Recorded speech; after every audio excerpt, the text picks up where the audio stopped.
Meditation is something that has been a part of my life for a very long time. So Breton has been watching me practice this since he was born. It's been around him. It's not anything that I just said, hey buddy, let's meditate. And he just grasped the concept, understood it, and was able to do it.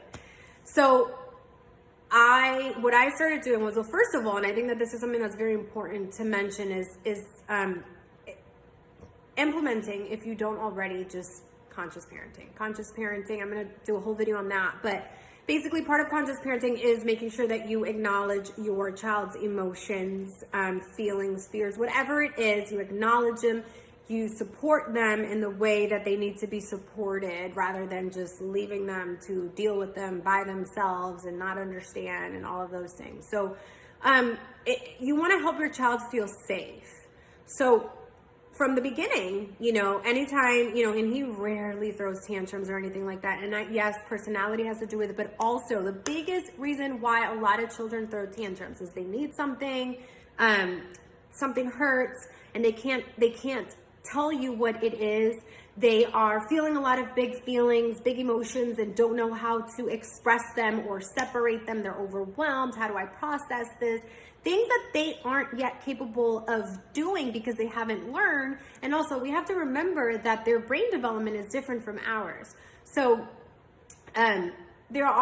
children have different needs. And so are they hungry? Are they tired? There's so many different things, that it could be. And if a child doesn't feel heard, how do we, what things do we do when we want to be seen and want to be heard? So I want every parent to just take that into account.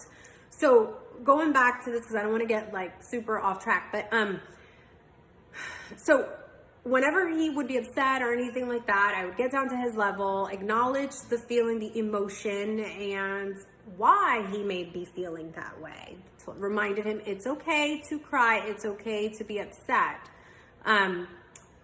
I know something that could help you. Why don't we take deep breaths? And now this is something that I would practice myself too. If I found myself overwhelmed or something like that, I'd say, sweetheart, mommy is feeling blah, blah, blah. I'm going to try to release this and center myself, bring myself back. I'm going to take deep breaths. Do you want to do it with me? And so what I would do is super exaggerate the breath. So, like that, because you want to make it fun. You want to make it fun for them. And he thought that was the funniest thing. So we started that way. And so we would just take deep breaths here and there. I just wanted to get him used to the feeling, get him used to the words, let's take deep breaths, and also just doing it.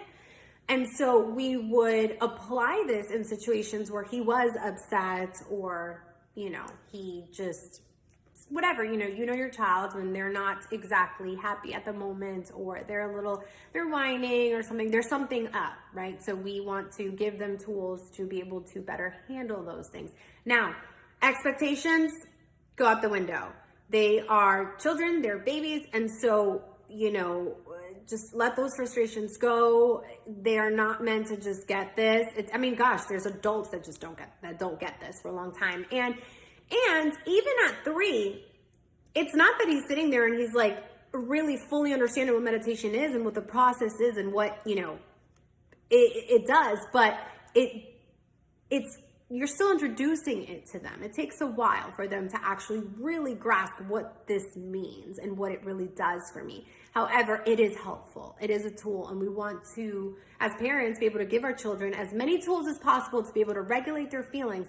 But in order for children to learn to self-regulate, they need co-regulation. So we need to be there for them, and they need to know that we are. So tips to start this, the breath. So you can incorporate this and start applying this now. It doesn't matter. Even if they don't understand, it's still being saved in there somewhere. And the more you do it, it'll click when they are at an age that they are capable of doing that. So, then also the sitting still. So start off, if your child's 2, 2.5, you can start with just sitting. Hey, let's sit down for some quiet time. Let's sit down for some relaxation. Let's release. Let's center ourselves. Use those words.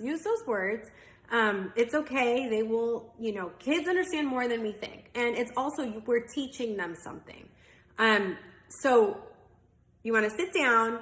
Again, depending on the age, it's going to be a little bit tough to get a 1, 2, 3-year-old to sit down for a long period of time. So take your time. I'm going to sit down, and you can say, okay, we're going to be still. We can't move for until I say go. Okay. And so do 10 seconds, 5 seconds, whatever you can get. And then you freeze. And that's something else that I use is freeze, because he's like into the freeze. So I'm like, all right, we're going to freeze. And now we're going to take deep breaths. And they do it, you know, it's something that's fun. It's like a game, and it's really getting them to just get in the habit of it, and then reminding them, if he's upset, sweetheart, cry it out. If you need to cry it out, mommy's here. Do you need a hug? Okay, you don't want me near you? Okay, I'm nearby. I'm going to sit here. Call me if you need me for whatever you need. Okay. Let's use the tools that we have. Let's do deep breathing. That will help you feel better. Let's meditate. And even if your child's like, no, I don't want to, blah, blah, totally okay. Sit next to them or nearby and you start meditating. You take the deep breaths. And typically, when that happens, they'll join you, or they may not, but you want them to see when we apply this, when we can apply this to really help ourselves. So deep breathing, you can start that literally at any time, just no expectations, and just continue it on. Apply this to your life. I mean, that's the best way, is when you actually do it yourself. And then also, the being still, standing still, freeze. And then one of the things that, if your child's 3, I feel like 3 is like the best age for it, just because they are better able to understand and grasp certain concepts and put all them together. So for Breton, he loves taking the deep breaths. He does this. You can't see, but and he'll sit, and he always says, "Mommy, let's do the."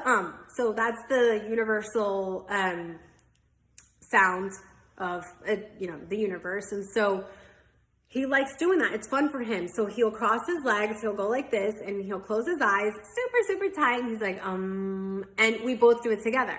So whatever they find that's enjoyable. And then from there, we always go to prayer. So we do that and keep that short as well. But I just wanted to encourage you guys, it takes time. It's okay. The more you do it, the more they see you do it. And it's so helpful. We want our children to be able to grow up to understand their emotions, feel safe in expressing their emotions, being able to separate them during times of overwhelm or confusion. And we want to be able to guide them as parents and give them the tools necessary to be able to do that. Because you know what? Even though they may or may not maybe go away a little bit from this, it's still in their foundation. And when it comes to, they will bring this to adulthood. And most just carry it through, and some fall off, and then they're like, when they really, really need it, you know what? Mommy taught me this. Daddy taught me this. My caretaker taught me this, whatever. And it was very helpful. I'm going to go back to it. They will go back to it. So I would love to hear your stories, and how it goes. If you have any questions, just DM me, and best of luck.